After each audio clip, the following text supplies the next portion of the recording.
Imagine a life so long, it spans 3 centuries. A life that witnesses the dawn of the Industrial Revolution and the birth of a new nation. Now, imagine spending the final years of that life behind bars, not as a hardened criminal, but as a desperate mother. This is the incredible and heartbreaking story of Jane Bayley, a woman who lived to be 110 and became one of history's oldest prisoners. Her story begins way back in 1789 in Worcestershire, England. The world was a different place. The French Revolution was just kicking off. George Washington was sworn in as the first US president, and Jane was born into a humble rural family. For most of her life, Jane lived an ordinary existence.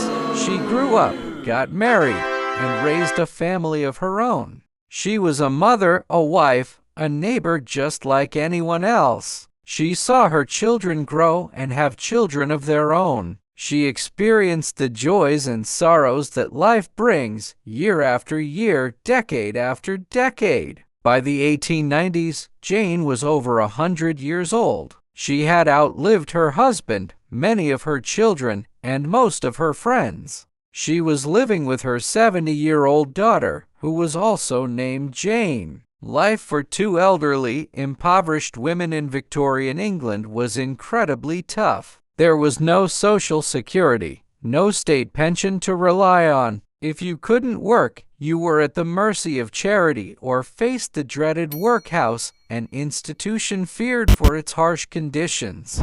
This is where Jane's life took a dramatic and tragic turn. In 1899, at the astonishing age of 110, Jane Bayley found herself standing in a courtroom. The charge? Stealing a side of bacon. It's a charge that sounds almost absurd today. A 110-year-old woman accused of theft. But the reality was grim. According to reports from the time, Jane and her daughter were starving.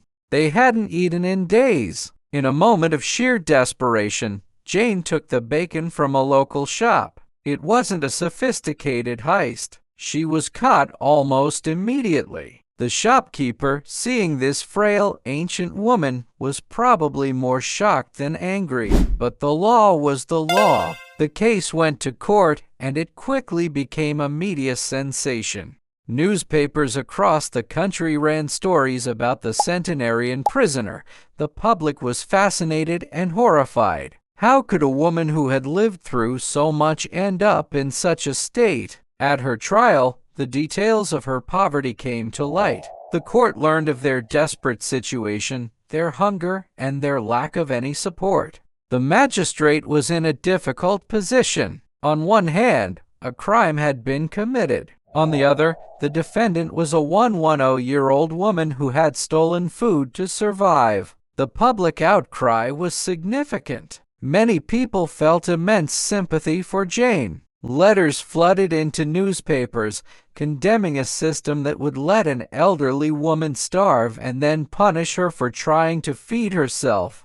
In the end, the court showed a degree of mercy. Instead of a harsh sentence, Jane was given a relatively light one, 7 days in jail. But even a week in a Victorian-era prison was no small thing, especially for someone of her advanced age. Yet, the story doesn't end there. The publicity surrounding her case actually brought a strange, bittersweet form of salvation. While Jane served her time, her plight captured the nation's heart. Charitable organizations and private citizens were moved by her story. They saw the injustice of her situation. Here was a woman who had lived an honest life for over a century, only to be driven to crime by poverty in her final years. Donations began pouring in to help her and her daughter. The local authorities, perhaps embarrassed by the negative attention, also stepped in. When Jane was released from prison after her 7 days, she didn't return to a life of starvation. Instead, thanks to the outpouring of public support, she and her daughter were provided with proper housing and a small income.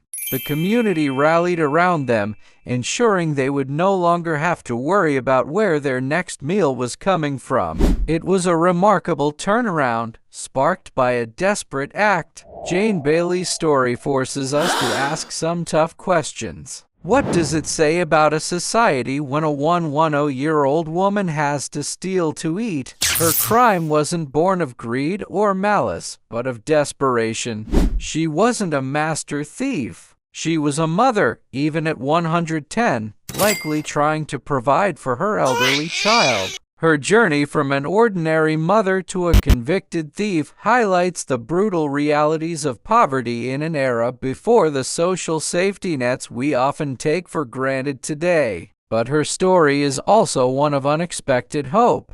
It shows the power of public compassion.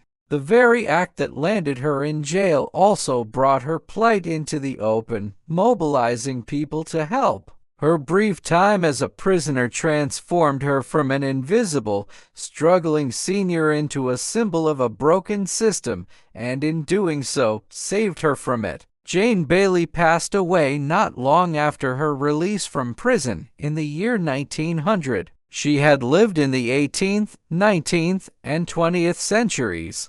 Her life was extraordinary not just for its length, but for its dramatic final chapter. She holds a unique and poignant place in history as one of the oldest people ever to be imprisoned. Her story is a powerful reminder that behind every statistic and every historical record, there are human beings with complex lives, full of struggle, love, and the powerful will to survive.